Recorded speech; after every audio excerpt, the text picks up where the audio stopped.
Chapter 13. This chapter is also another one of those that I really love, and I find to be quite engaging and also, again, controversial, partially because it deals with the power of the media.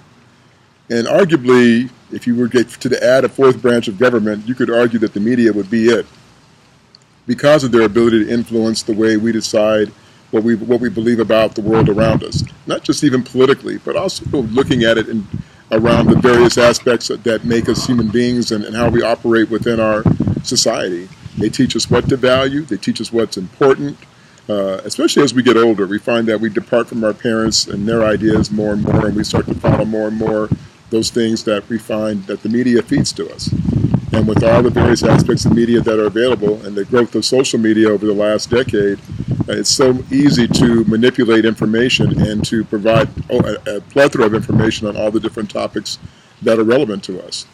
But there's a consequence for that as well, particularly with news and information, those things that are relevant to your everyday life, like in politics, that you need to be able to be aware of, because I would argue you can't make good decisions about the things around you if you don't really know the real issues and what they're really telling you and whether they're telling you the truth. And a lot of times we find that you get a little bit of information that may be truthful around a whole lot of information that may not be truthful.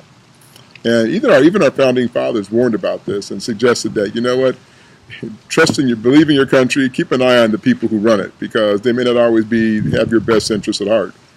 And we see more and more of that playing out today. But we want to look at the role of the media and for how it developed historically, going back to its founding, the divide that began from the beginning between certain groups that had special interests and how that played into the role of the media. In terms of information, how information was designed to be able to either influence by manipulation or by persuasion. But we're also I'm going to talk to you about and share with you some information about some of the people who really revered journalism in our history.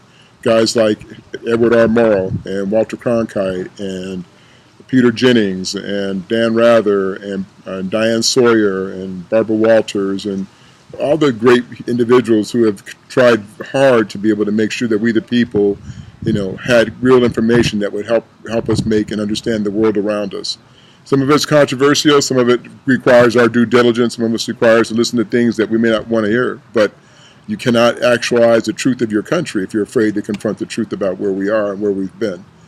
So it's important that we understand the role of the media and that we also hold it accountable. Ironically, going back to 2016 presidential race, they interviewed Jeffrey Zucker, who's the CEO of CNN, and he said, he had an interview at Harvard, he said, yeah, we probably gave Donald Trump too much airtime, but he was what's selling, and our job is to sell. And this is one of the problems and struggles of news media, because about 30 years ago, they took it off from being a public service and made it a profit center. And what does that really mean now that we've turned the media into a profit center, even our news media? And we'll talk about that. So let's take a look and jump into this chapter.